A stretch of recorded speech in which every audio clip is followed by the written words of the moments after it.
ক্ষেত্রে 10 থেকে 11টা ফজিলত রয়েছে। এর মধ্যে সর্বপ্রথম ফজিলত নবীজি হাদিসের মধ্যে বলেছেন, যারা নিয়মিত ফজরের নামাজ আদায় করবে তাদের ক্ষেত্রে নবীজি বলেছেন যে ফজরের নামাজ মুনাফিকদের জন্য অনেক কঠিন। ফজরের নামাজটা আদায় করা মুনাফিকদের জন্য অনেক কঠিন, কিন্তু ঈমানদারদের জন্য খুবই সহজ। মুনাফিক কারা? যারা কথা বলার সময় মিথ্যা বলে, আমানতের খেয়ানত করে, এবং যারা আরেকটা আলামত আছে, মুনাফিকের আলামত হলো 3টা। ইযা হাদ্দাসা কাযিবা, যখন সে কথা বলে মিথ্যা বলে। ওয়া ইযা তুমিনা খানা, যখন তার কাছে আমানত রাখা হয় তখন সে সেই আমানতের খেয়ানত করে। আরেকটা রয়েছে, এই মুহূর্তে খেয়াল আসতেছে না। তো সেই মুনাফিকের জন্য নামাজ পড়াটা, ফজরের নামাজ পড়াটা কঠিন হয়ে যায়। সুতরাং যারা আমরা ফজরের নামাজ পড়তে পারি তাদেরকে আল্লাহ তাআলা ঈমানদারের কাতারে রাখেন। আর যারা ফজরের নামাজের মধ্যে অলসতাবশত অংশগ্রহণ করি না, তাদের নাম কিন্তু মুনাফিকের কাতারে চলে যায়। আর মুনাফিকের জায়গা কোথায় হবে? জাহান্নামের অতল গভীরে, একদম নিম্ন স্তরে। সুতরাং ফজরের নামাজ যদি আমরা পড়তে পারি, আল্লাহ তাআলা আমাদের নামগুলোকে কোথায় রেখে দিবেন? ঈমানদারের কাতারে। আর যারা পড়বে না তাদের নাম উঠে যাবে মুনাফিকদের কাতারে। ঠিক তদ্রূপভাবে নবীজি বলেন, যারা ফজরের নামাজ আদায় করবে আল্লাহ তাআলা ওই সমস্ত ব্যক্তিরা আল্লাহ পাকের জিম্মায় চলে যাবেন, আল্লাহ পাকের দায়িত্বে চলে যাবেন। সারাদিন, এই দিন ফজর থেকে পরের দিন ফজর পর্যন্ত এই 24 ঘন্টার জন্য তার জিম্মাদারি আল্লাহ পাক নিয়ে নেবেন। তার সমস্ত পেরেশানি, সমস্ত ব্যস্ততা, সমস্ত ঝামেলা, সমস্ত অবমাননা আল্লাহ তাআলা নিয়ে নেবেন দায়িত্ব। ঠিক তদ্রূপ নবীজি বলেন, যারা ফজরের নামাজকে গুরুত্ব সহকারে আদায় করবে, ফেরেশতারা তার ব্যাপারে আল্লাহ পাকের কাছে সাক্ষী দেয় যে সে ব্যক্তিটি নামাজি। ফেরেশতারা আল্লাহ পাকের কাছে সাক্ষী দিবে। আল্লাহ পাক তো জানেনই কে নামাজ পড়ে কে নামাজ পড়ে না। তারপরে ফেরেশতারা যখন সাক্ষী দিবে, এটা আমার আপনার ব্যাপারে আরো জোরালো হবে। আল্লাহ পাক আমার আপনার জন্য আরো কল্যাণ নিয়ে আসবেন।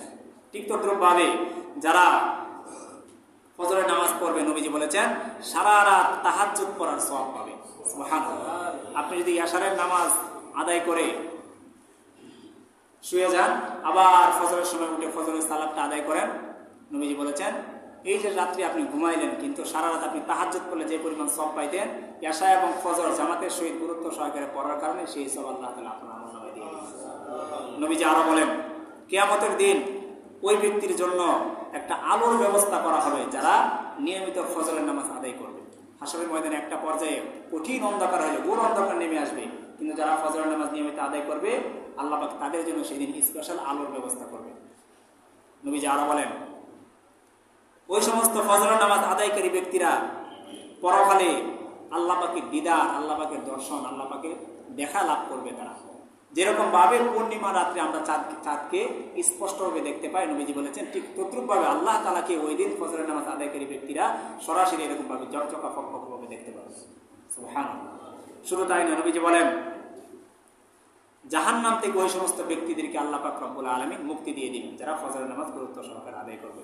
নবীজি আরো বলেন, এরকম বিশাল ফজিলত, তারা সারাদিন বরকতের মধ্যে ডুবে থাকবে। এরকম ভাবে দুনিয়ার সবচাইতে দামি জিনিস হলো ফজরের 2 রাকাত নামাজ। দুনিয়ার মধ্যে যা কিছু আছে এবং দুনিয়া যদি পুরাটা যদি বিক্রি করে দেওয়া হয়, আর যদি ফজরের সেই 2 রাকাত নামাজের মোকাবেলায় দাঁড় করানো হয়, তাহলে ফজরের সেই 2 রাকাত নামাজ সেই দুনিয়া এবং দুনিয়ার মধ্যে যা আছে তার চাইতে দামি হয়ে যাবে। কত গুরুত্বপূর্ণ এই নামাজ ফজরের। শুধু তাই নয়, নবীজি বলেন যারা ফজরের নামাজটা নিয়মিত আদায় করবে তারা প্রফুল্ল চিত্তে ওই দিনটা শুরু করবে। তাদের শরীরে কোনো অলসতা, কোনো অসুস্থতা সে ফিল করবে না, বরং ফজরের নামাজ পড়ার কারণে নবীজি তো বলেছেন যে ফজরের পরের যে হাওয়া, ফজরের সময় যারা ঘুম থেকে উঠে, উর্দু প্রবাদ আছে যে সুবহ কা হাওয়া হাজারো বেমারি কা দাওয়া, সকালের বাতাস হাজারো রোগের শেফা, হাজারো রোগ থেকে মুক্তি দানকারী। আপনি যদি সকালবেলা ফজরের সময় ঘুম থেকে ওঠেন, ওই সময় যে নির্মল একটা বাতাস, ওই বাতাসের মধ্যে মুনাফিকের শ্বাস প্রশ্বাস থাকে না, ইমানদারের তাহাজ্জুদ গুজার বান্দাদের শ্বাস প্রশ্বাস থাকে। ওইটা যখন আপনার গায়ে লাগবে, আল্লাহ তাআলা হাজারো রকম অসুস্থতা থেকে আপনাকে সুস্থতা দান করবে, আপনার মনের মধ্যে প্রফুল্লতা নিয়ে আসবে। শুধু এক ফজরের নামাজের ক্ষেত্রে এই যে এতগুলো ফজিলত।